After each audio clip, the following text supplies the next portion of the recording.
मैं सुलता महाराणा। आप सबका स्वागत है मेरे YouTube channel SM education the educational platform पर। आज हम MST 10 प्रेमचंद की कहानियाँ, जिसमें किसान समस्या, सांप्रदायिकता की समस्या और प्रेमचंद, इसे पढ़ेंगे, जानेंगे इसके बारे में।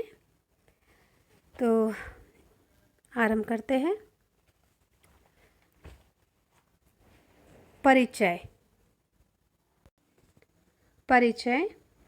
प्रेमचंद भारतीय समाज के गहरे जानकार थे तथा उन्होंने भारतीय समाज के अध्ययन के साथ ही अपने दृष्टिकोण को भी अपनी रचनाओं के माध्यम से अभिव्यक्त किया था। उन्होंने एक ऐसे राष्ट्र की परिकल्पना की थी जहां भूमि को जहां सभी को समानता का अधिकार प्राप्त हो तथा कोई भी किसी का शोषण न करे। उन्होंने इसी संदर्भ को पृष्ठभूमि में रखते हुए अपनी रचनाओं में स्त्री तथा दलित समाज में संबंधित समस्याओं, आर्थिक भेदभाव, लिंग भेद किसानों, मजदूरों, सांप्रदायिकता आदि की समस्याओं को अभिव्यक्त प्रदान किए थे। इन रचनाओं के माध्यम से प्रेमचंद वस्तुतः इन विषमगतियों के विरुद्ध एक ऐसा पाठक वर्ग तथा समाज निर्मित करना चाहते थे जिसमें इन सभी सभ्यताओं को समूल नष्ट करके अपने राष्ट्र को विकसित तथा उन्नत बनाया जा सके। आज हमारे समक्ष जो भी समस्या, चुनौतियां बनकर खड़ी है, उनके समाधान हेतु प्रेमचंद का साहित्य हमारे लिए एक मार्गदर्शक का कार्य करता है। किसान समस्या और प्रेमचंद। यदि समग्रता के साथ प्रेमचंद के साहित्य का अध्ययन किया जाए तो हम देखते हैं कि उनके साहित्य में से भारतीय गांव की मिट्टी की सौंधी सुगंध आती है। वे चाहे किसी भी विषय में लिख रहे हो, लेकिन गांव की भूमि को नहीं भूलते। यह तथ्य इस बात से भी उद्घाटित होते हैं कि उनके महत्वपूर्ण उपन्यास में से 3 बड़े उपन्यास आश्रम, कर्म भूमि और गोदान की केंद्रीय समस्या कृषक समाज से ही संबंधित है। इसी के चलते डॉक्टर रामविलास शर्मा ने इन तीनों को सम्मिलित रूप से हिंदुस्तानी किसान के जीवन का बृहत्त्रयी भी कहा है। इन उपन्यास प्रेमचंद ने बहुत सी कहानियों में कृषि समस्या को अपने पूरे रचना कौशल के साथ प्रस्तुत किया है, जो कि संपूर्ण भारतीय साहित्य में मोल का पत्थर साबित होता है। यहाँ कृषि समस्या से तात्पर्य महज इसके तकनीकी पक्ष तथा सिंचाई व्यवस्था, उत्पादकता आदि से लेने की गलती नहीं की जानी चाहिए। कृषि से जुड़ी कृषक के जीवन की समस्या का निरूपण एवं समाधान की चाह प्रेमचंद का उद्देश्य रहा है। प्रेमचंद उस विश्व वृक्ष की जड़ों को उखाड़ कर खत्म करना चाहते थे जिससे समाज दूषित हो रहा था और जहां से अन्याय और अत्याचार रूपी फल पक रहे थे। प्रेमचंद के अन्य प्रारंभिक उपन्यासों की तरह प्रेमाश्रम का लेखन भी पहले उर्दू में हुआ, पर प्रकाशन पहले हिंदी में हुआ था। अतः इसके मूल लेखन की समाप्ति 1920 में हो गई थी, लेकिन प्रकाशन हिंदी में 1922 में हुआ। यह वह समय था जब गांधी का भारतीय राजनीतिक परिदृश्य में पदार्पण हो चुका था और 1970 में चंपारण सत्याग्रह में सफलता भी पाई, जिसमें कृषक समाज की समस्या ही मुद्दा थी और उसका सकारात्मक हल निकलवाने में वे सफल भी रहे। इस समय भारत में शासन कर रही अंग्रेज सरकार पूर्ण रूप से जमींदार एवं तालुकेदारों का साथ दे रही थी, जिसके चलते यह वर्ग धड़ल्ले से कृषक समाज का शोषण कर उन पर तरह तरह के अत्याचार कर रहे थे। अंग्रेजों द्वारा भारतीय भूमि व्यवस्था में हस्तक्षेप करने से भूमि संबंधों में आमूलचूल परिवर्तन आ गए थे। किसान अंग्रेजों की कूटनीति के कारण उनके नियमों और जमींदारों के अत्याचारों से पिस रहे थे और लगान देकर अपनी ही भूमि पर करने वाले मजदूर बन गए थे। इसके बावजूद लगान न चुका पाने पर उससे उनकी जमीन तक छीनी जा सकती थी। अंग्रेजों को अकाल, बाढ़ जैसे आपदाओं में से और किसान की व्यवस्था से कुछ लेन देन नहीं था। अंग्रेज सरकार द्वारा जमीन में इन परिवर्तनों का भाजन गरीब कृषकों को ही बनना पड़ा, क्योंकि इस प्रथा की शुरुआत में जमींदारों के साथ साथ जब ऐसा दलाल वर्ग का भी जन्म हो गया था जिसे बड़े बड़े जमींदार लगान की वसूली के लिए निर्धारित कर देते थे, जिन्होंने कृषक पर और भी अत्याचार करना शुरू कर दिया। इसे हम इस प्रकार समझ सकते हैं कि यदि अंग्रेज सरकार ने लगान की राशि 50 रुपये निर्धारित कर दी तो जमींदार 10 रुपये बढ़ाकर करिंदों से 60 रुपये वसूल करने के लिए कहते और करिंदे उनमें से भी एकदम आगे बढ़कर 70 से 80 रुपये तक वसूल करते थे। जिसके पास धन है तो उनसे भी और जिसके पास नहीं है उनसे भी। इस लगान के साथ साथ कृषक को नजराने, सगुन, बेगार आदि का बोझ भी सहना पड़ता था, जो जमींदार आदि अपनी मर्जी से कृषकों पर समय समय पर थोप देते थे। इससे वे महाजनी, सूदखोरी आदि के दुष्चक्र में से ऐसे फंसते थे जिससे छुटकारा उन्हें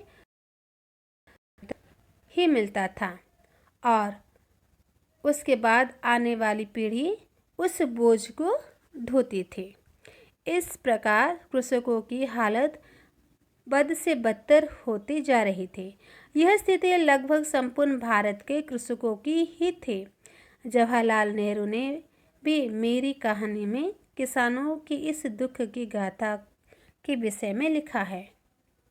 मैंने उनके दुख की कहानियाँ सुनी, कैसा लगान का बोझ दिन दिन बढ़ता जा रहा है, किस तरह कानून लागू कराए जाते हैं और जुल्म से वसूली की जाती है, ज़मीन और कच्चे झोपड़े से किस तरह उनको बेदखल किया जाता है, कैसे उन पर मार पड़ती है, कैसे वे चारों तरफ से जमींदारों के एजेंट, साहूकार और पुलिस के गिद्धों से घिरे रहते हैं, किस तरह कड़ी धूप में मशक्कत करते हैं और अंत में देखते हैं कि उनकी सारी पैदावार उनकी नहीं है, दूसरे ही उठा ले जाते हैं और उसका बदला उन्हें मिलता है ठोकर, गालियाँ और भूख पेट से। अभ्युदय के 27 जुलाई 1970 में अंक में किसानों की मार्मिक स्थिति का चित्रण इन शब्दों में किया गया। सर विलियम हंटर के अनुसार देश में 4 करोड़ आदमी ऐसे हैं जिनके साल के 365 दिन एक बार ही खाने को मिलता है। लगान के कारण लाखों काश्तकार इस समय पीसे जा रहे हैं। बड़े जमींदार खुद गरीब काश्तकारों को लूटने में पुलिस के सहायक बनते हैं। जेल में कैदियों को जो खाना नसीब होता है वो गांव वालों को शायद ही खाने को मिलता है। अनुमान से भी काश्तकार की सालाना आमदनी 24 रुपये से अधिक नहीं है, लेकिन हमारे सूबे के जेलों में 1970 की रिपोर्ट के अनुसार फी कैदी की खुराक में 37 रुपये सालाना खर्च होता है। कैदी के ऊपर 37 रुपये और काश्तकार के लिए सिर्फ 24 रुपये। प्रेमचंद युग के कृषक समाज की मूल रूप से 3 श्रेणियों में विभक्त था। पहले तो वे कृषक थे जिनकी अपनी जमीन पर जोत का अधिकार था, लेकिन वे कृषि कार्य नहीं करते थे। दूसरे वे थे जिनके पास ना जमीन थी ना अधिकार, लेकिन वे दूसरों की जमीन पर कृषि का काम कृषक मजदूरों के रूप में करते थे। तीसरे में कृषक थे जिनके पास अपनी जमीन एवं जोत का अधिकार था और वे स्वयं भी खेती करते थे और जमीन के कर भी भुगतान करते थे। प्रेमचंद इस तीसरे वर्ग को ही मूलतः किसान स्वीकार करते हैं। तालुकेदारी प्रथा वाले क्षेत्रों में 95% किसानों को अपनी जमीन की सुरक्षा प्राप्त न थी। उन्हें कभी भी मनमाने कानून बनाकर उनकी ज़मीनें अलग कर दिया जाता था, जबकि जमींदारी प्रथा वाले इलाकों में 80 से 90% ज़मीन पर किसानों को जोत की सुरक्षा प्राप्त थी। उनकी ज़मीन से बेदखली तभी होती थी जब थे। इसी से डॉक्टर तलवार प्रेमाश्रम में कथा के लिए चुनी गई जमीन को बनारस के जमींदार इलाकों की ही मानते हैं। उपन्यास प्रेमाश्रम में कथाकार ने जमींदारी इलाकों की कृषि समस्या का समष्टि रूप उभारा है, जिसमें मात्र कृषि की समस्या ही नहीं अपितु पूरे कृषक समाज में व्याप्त सभी बुराइयों की जड़ है। जिस प्रताड़ना से कृषक समाज पीड़ित हो रहा है, उसके लिए पूरी की पूरी व्यवस्था की जड़ खोदी गई है। औपनिवेशिक शासन के परिणाम का सबसे भयानक चित्र कृषि का जीवन है, जिसका प्रेमचंद ने अपने इस उपन्यास में सजीव चित्रण किया है। जमींदारी व्यवस्था के चलते जमीन की उत्पादक तो घट लगान दिन प्रतिदिन बढ़ता जा रहा है। हालांकि अंग्रेज सरकार ने यह नियम बनाया था कि जमींदार जिस जमीन की उत्पादकता बढ़ाने के लिए कार्य करेगा, उस पर ही कर की दर बढ़ा सकता है, किंतु यह केवल सिद्धांत में था। व्यवहार में जमींदार लगान की वसूली किराए के रूप में करते थे। जमीन की उत्पादकता से उन्हें लेना देना नहीं था। उत्पादन हो न हो, मनमाने ढंग से लगान में वृद्धि कर उसकी वसूली के लिए अमानवीय व्यवहार कृषकों के साथ किया जाता था। गोदान उपन्यास की कथा वस्तु में भी भारत की 80% जनता के जीवन का वास्तविक प्रतिनिधि करती है। प्रेमचंद ने होरी तथा उसके जीवन के चित्रण के माध्यम से भारतीय किसानों की व्यथा कथा, उसके अतृप्त लालसाओं तथा जमींदारी व महाजनों द्वारा उनके शोषण के लिए अपनाए जाने वाली विभिन्न हथकंडों को उजागर किया है। इसके माध्यम से प्रेमचंद ने महाजनों जैसे झिंगुरी सिंह, मंगूस शाह, दुलारी, सहुआइन, नोहरी के माध्यम से किसान के पीड़ित किए जाने की स्थिति का वर्णन किया है। उदाहरण के लिए थाना, पुलिस, कचहरी, अदालत सब है हमारी रक्षा के लिए, लेकिन रक्षा कोई नहीं करता। चारों तरफ लूट है। जो गरीब है, बेबस है, उसकी गर्दन काटने के लिए सभी तैयार रहते हैं। यहाँ जो किसान है वो सबका नरम चारा है। पटवारी को नजराना और दस्तूरी न दे तो गांव में रहना मुश्किल। जमींदारी के चपरासी और कारिंदों का पेट न भरे तो निवाह न हो। थानेदार और कांस्टेबल तो जैसे उसके दामाद है। जब उनका दौरा गांव में हो जाए, किसान का धर्म है कि वो उनका आदर सत्कार करे, नजर नायाद दे, नहीं तो एक रिपोर्ट में गांव बंद जाए। पादड़ी आ जाते हैं तो उसे भी रसद देना पड़ता है, नहीं शिकायत कर देते हैं। तो इस तरह से था पहले की योजना। एक जगह होरी कहता है, जब दूसरों के पांव तले अपनी गर्दन दबी हुई हो तो उन पांवों को सहलाने में ही कुशल है। इसी प्रकार धनिया का कथन है, चाहे कितना भी करत ब्यो करो, कितना ही पेट तन काटो, चाहे एक एक कोड़ी को दांत में पकड़ो, मगर लगान बेबाक होना मुश्किल है। जमींदारी और उसके कारिंदे किसान पर अत्याचार करने के लिए मौके की तलाश में रहते हैं। द्वार पर खूंटा गाड़ता है तो भी उसे कारिंदों को 2 रुपये डांट के देना पड़ता है। शोषण करने वाले के रूप में गोदान में लाल पटेश्वरी, दरोगा, जमींदार, राय साहब, दुलारी, मंगरू शाह और दाता दिन हैं। स्वतंत्रता प्राप्ति के पूर्व भारत में जमींदारों का अधिकार प्रभाव था। वे अंग्रेज के सेवक होते थे और उनकी कृपा दृष्टि पाकर किसान तथा जनता पर उसके अत्याचार करते थे। जमींदार के प्रति प्रेमचंद ने अपने दृष्टिकोण को उपदेश कहानी के माध्यम से देवरत्न पर एक अत्यंत व्यंगपूर्ण टिप्पणी करते हुए यूँ कहा है, कृषि संबंधी विषयों से उन्हें विशेष प्रेम था। पत्र में जहाँ कहीं भी किसी नई खाद या किसी नवीन आविष्कार का वर्णन देखते, तत्काल उस पर लाल पेंसिल से निशान कर देते और अपने लेखों में उसकी चर्चा करते। किंतु शहर से थोड़ी दूर पर उनका एक बड़ा ग्राम होने पर भी वो अपनी किसी आसामी से परिचित न थे। किसान जीवन की समस्याओं को लेकर प्रेमचंद ने सन 1918 में बलिदान तथा सन 1921 में विध्वंस कहानी के आधार पर बेगार और नजराने जैसे प्रथाओं का अत्यंत प्रभावशाली चित्रण किया है। बलिदान कहानी का नायक गिरिधारी अपने पिता की मृत्यु के बाद जमींदार को उसकी इच्छा अनुसार नजराना न दे पाने के कारण अपनी जमीन से हाथ धो बैठता है। तो विध्वंस कहानी की नायिका भुगनी द्वारा जमींदार उदय भानु पांडे के लिए समय समय पर चना न भूनने पाने की स्थिति में जमींदारी उसका भाड़ खुदवाकर फिकवा देता है, जिसे वह फिर बनाती है और अपने अधिकार के लिए जमींदार को चुनौती देती है।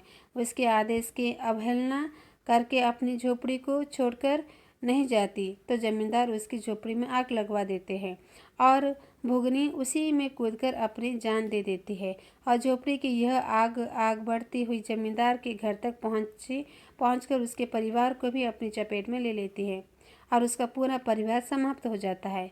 इसके माध्यम से प्रेमचंद यह दिखाने का प्रयास करते हैं जो आग गरीबों को जलाती है वही एक दिन आग लगाने वालों को भी अपना शिकार बना लेती है।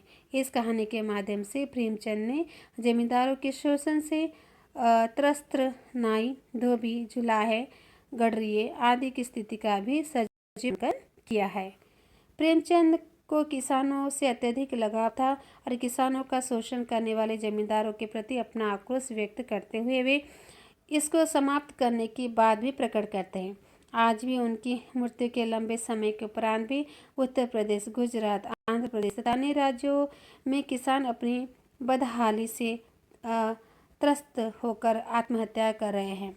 वे आज भी छोटे छोटे सुखों के लिए उच्च वर्ग की कृपा के मोहताज है और वे होरी के समान हिया जरत रहत दिन रीन गाने के लिए विवश है। सांप्रदायिकता की समस्या और प्रेमचंद युग में सांप्रदायिकता तनाव की समस्या भी एक कठोर यथार्थ था। अंग्रेज की बांटों और शासन करों की नीति से इसमें महती भूमिका निभाई। इसके साथ ही पूंजीपति शक्तियाँ और कट्टरपंथी नेता सभी अपने स्वार्थ एवं हितों के चलते प्रत्यक्ष व अप्रत्यक्ष रूप से अंग्रेजों की इसी नीति के सहायक ही बने रहे थे। इस सब देश की एकता विरोधी नीतियों के चलते हिंदू एवं मुस्लिम के मध्य सांप्रदायिकता तनाव विकराल रूप धारण कर लिया, जिसके कारण 1920 के दशक के पश्चात भारत में अनेक स्थानों पर सांप्रदायिकता दंगे हुए। उनके अमानवीय घटनाओं घटी। प्रेमचंद ने अपने युग की इन कटु सच्चाइयों का अपने उपन्यास में यथार्थ चित्रण किया। विशेषतः कायाकल्प में प्रेमचंद मानवता के प्रबल समर्थक थे। सांप्रदायिकता उन्होंने छू तक नहीं पाए थे। इसी के चलते उनके उपन्यास के पात्र सांप्रदायिकता की भावना से मुक्त होते थे। वे हिंदू व मुस्लिम होने से पहले मनुष्य होते थे। उनके उपन्यास कायाकल्प को इसके उदाहरण के रूप में देखा जा सकता है। कायाकल्प का चक्रधर सांप्रदायिकता सद्भाव को घोषित करता है। इसका अन्य महत्वपूर्ण पात्र ख्वाजा महमूद अपने हिंदू मित्र की पुत्री की खातिर अपनी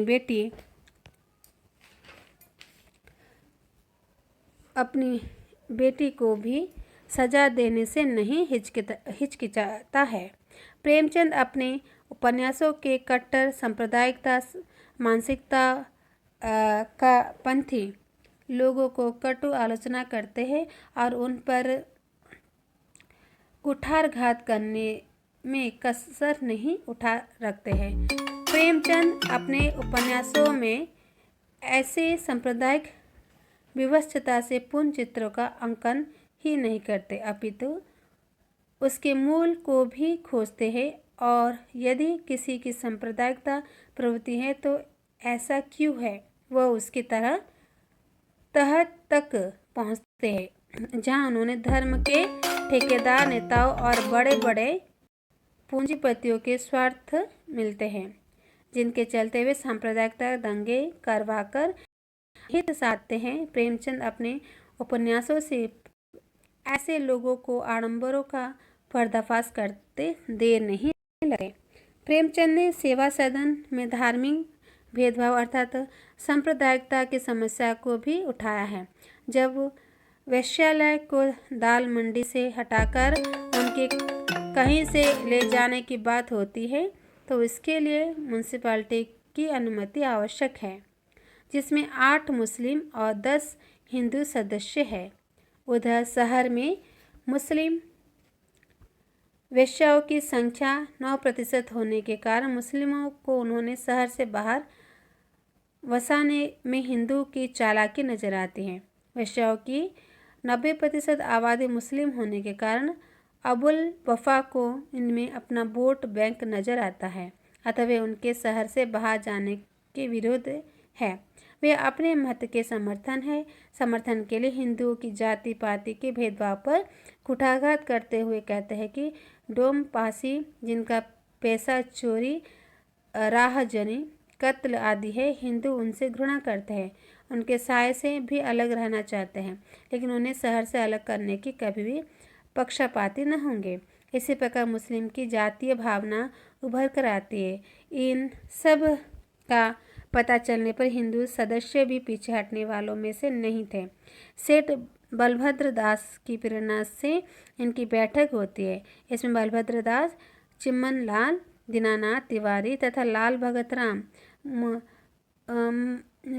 म्यूनिसिपैलिटी में रखे जाने वाले प्रस्ताव का विरोध करते हैं, जबकि पत्रकार प्रभाकर राव, अध्यापक रमेश दत्त, वकील रुस्तम भाई और पद्म सिंह प्रस्ताव के पक्ष में अपना समर्थन देते हैं।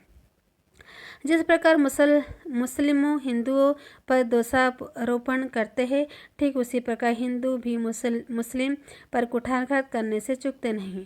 दीनानाथ तिवारी पहल करते हुए कहते हैं, उन्होंने एक पंथ दो काज वाली चाल चली है, एक और समाज सुधार की नेकनामी और दूसरी ओर हिंदुओं के हानि पहुंचाने का बहाना मिलता है।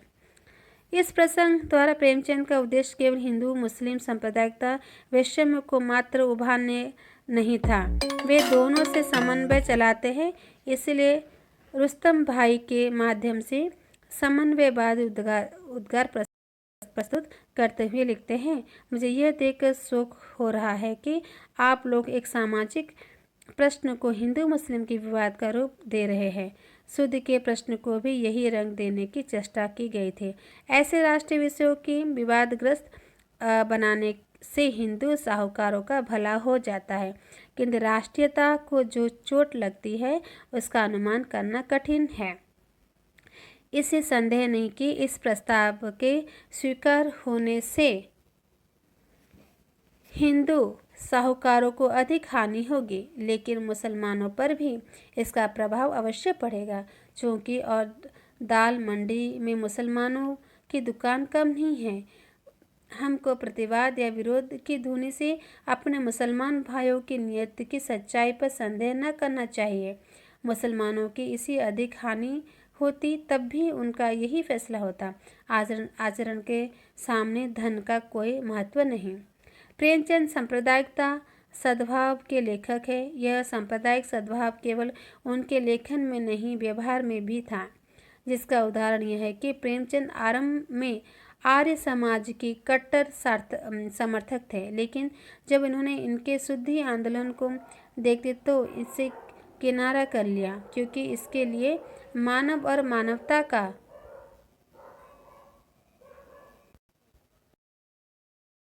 धर्म और जाति का नहीं। इसी के लेखन में भी यह भाव सहज स्वाभाविक आते हैं। इन्होंने अपनी कहानी लेखन में भी समाज की इस विद्रूपता का यथार्थ अंकन कर उसका कड़ा विरोध किया है। इसी दृष्टि से इनकी महत्वपूर्ण कहानियाँ हैं नमक का दरोगा, पंच परमेश्वर, वर, दफ्तरी, डिक्री के रुपए, तांके वाले की बड़, मंत्र, हिंसा, परमो धर्म, जिहाद आदि। इन कहानियों में जहाँ उन्होंने सांप्रदायिक सौहार्द का आदर्श प्रस्तुत किया है, वहीं सांप्रदायिक कट्टरता का कड़ा विरोध भी किया है। इनका दूसरा नाटक करबला हिंदू मुस्लिम सद्भाव का नाटक है, जिसकी रचना का उद्देश्य ही हिंदू मुस्लिम के भेद सद्भाव की भावना को उदात्त करता है। लेकिन वे अपने इस नाटक द्वारा अपने उद्देश्य को प्राप्त करने में कुछ हद तक असफल रहे, क्योंकि इस नाटक के चलते इन्होंने हिंदू एवं मुस्लिम दोनों को आलोचना का शिकार बनना पड़ा। प्रेमचंद के परम मित्र दयानारायण निगम ने अपने मुस्लिम दोस्तों के सख्त विरोध के चलते करबला नाटक को अपने पत्र जमाना में प्रकाशित करने में मना कर दिया, जिससे प्रेमचंद को गहरा आघात लगा। प्रेमचंद ने अपने विरोधियों पर टिप्पणी करते हुए लिखा, अगर मुसलमानों को यह मंजूर नहीं है कि किसी हिंदू की ज़बान में कलम से किसी मजहबी पेशवा या इमाम की मदहसराई भी हो, तो मैं इसके लिए मुसिर नहीं हूँ। हिंदू मुस्लिम समस्या की पृष्ठभूमि में एक हिस्सा हिंदू उर्दू भाषा के विवाद में भी निहित है। यह विवाद सन 1800 में फोर्ट विलियम कॉलेज की स्थापना के साथ भी जुड़ा हुआ है, जिसमें उर्दू लेखन के लिए नियुक्त किए गए लेखक हिंदी भाषा के विवाद का प्रमुख कारण बनकर उभरे थे। इस विवाद को अंग्रेजों की फूट डालो और शासन करो नीति ने अत्यधिक गंभीर बना दिया, जिसका परिणाम भाषा के आधार पर देश का बंटवारा करना पड़ा। प्रेमचंद, जो कि नवाब राय से भी पहले लेखन कार्य किया करते थे, उन्होंने प्रेमचंद नाम से हिंदी कथा को एक नया आकाश तथा जमीन प्रदान की। उन्होंने अपनी रचना के आधार पर भाषा के प्रति संकीर्ण दृष्टि रखने वाले लोगों को जमकर खबर ली। जैसे आपके ख्याल में कोई हिंदू उर्दू लिख ही नहीं सकता, चाहे वो सारी उम्र इसकी साधना करता रहे, और मुसलमान जन्म से ही उर्दू लिखना जानता है, यानी उर्दू लिखने की योग्यता वो माँ के पेट से लेकर आता है। यह दावा इतना गलत, पोंच, लच्चर और बेवकूफ़ से भी भरा हुआ है कि इसके जवाब को ज़रूरत नहीं। मैं तो इतना ही कह सकता हूँ कि जिस जवान के साहित्यकार इतने तंग नज़र अपने घमंड में फूले हुए हों, उसका खुद ही मालिक है। प्रेमचंद के लिए यह एक अत्यधिक खेद का विषय था कि कुछ लोग अपना स्वार्थ सिद्ध करने के लिए हिंदू तथा मुस्लिम समुदाय के माध्यम प्रेम का सूत्र तलाशने के स्थान पर इनमें घृणा के सूत्र ही खोजते हैं, और इनकी एकता से अधिक वे अपनी सत्ता को बचाए रखने की चिंता में अधिक घुलते रहते हैं। जब दो भाई आपस में समझौता करने के लिए प्रस्तुत होते हैं, तो पिछली सभी कटु बातों को विस्मृत कर देना पड़ता है और सदिच्छा के साथ ईश्वर पर भरोसा करके दूसरे की तरफ मैत्री के लिए हाथ बढ़ाना पड़ता है। यदि हम अपने मन में अविश्वास रखेंगे, तो दूसरा पक्ष भी हम पर सहज ही विश्वास नहीं कर पाएगा। तो इस दशा में मेल या समझौता तो संभव हो ही नहीं सकता है। यदि प्रेमचंद की मुख्य चिंता तथा पीड़ा थी, जो कि उनके साथ ही प्रत्येक संवेदनशील व्यक्ति को पीड़ा बनाकर उभारती है।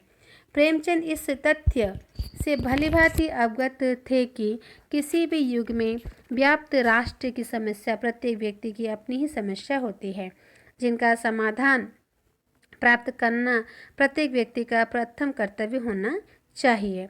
जो कुछ भी भेद इन दोनों समुदाय के मध्य व्याप्त है, वह केवल मात्र शिक्षित समुदाय के अधिकारों और उनके स्वार्थ का है, जिससे पूरा राष्ट्र तथा प्रत्येक व्यक्ति दुखी है। राष्ट्र के समक्ष दरिद्रता, बीमारी, अशिक्षा, बेकारी जैसी समस्या उत्पन्न होती रहती है, जो कि धर्म, जाति या वर्ग को देखकर पहाड़ नहीं करती हैं।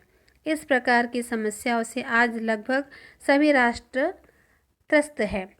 जिहाद और हिंदुधर्म नामक कहानी के आधार पर अपनी वास्तविकताओं से परिचित न होने की स्थिति में हिंदू तथा मुसलमान आपस में लड़ते रहते हैं तथा शुद्धिकरण और तबलीग जैसी प्रथाओं का वर्णन किया। प्रेमचंद ने दोनों संप्रदायों की संकीर्ण मानसिकता को उजागर किया है। तो पंच परमेश्वर कहानी के आधार पर उन्होंने जुम्मन तथा अलगू चौधरी की गाढ़ी मित्रता को हिंदू मुस्लिम एकता के संदर्भ में अभिव्यक्त किया है। कर्मभूमि उपन्यास में भी सलीम और अमर का मित्रता इसी एकता की भावना को मजबूत प्रदान करती है। प्रेमचंद वास्तव में यह चाहते हैं कि राष्ट्र के हित के लिए हिंदू मुसलमान एक होकर आपसी भाईचारे तथा सद्भावना के साथ रहें और आपसी वैर तथा सांप्रदायिकता की भावना का परित्याग करें। तो यह पाठ बहुत ही विराट था, बहुत ही बड़ा था। तो इसे आप पढ़िए, समझिए और इसे समझिए जिससे आप लिख पाएंगे। बहुत ही सरल था। तो आप ज़रूर मेरे चैनल SM एजुकेशन को सब्सक्राइब कीजिए, लाइक कीजिए, कमेंट कीजिए, शेयर कीजिए अपने दोस्तों के साथ और बेल आइकन को प्रेस कीजिए जिससे आपको नई वीडियो की नोटिफिकेशन मिल सके। धन्यवाद।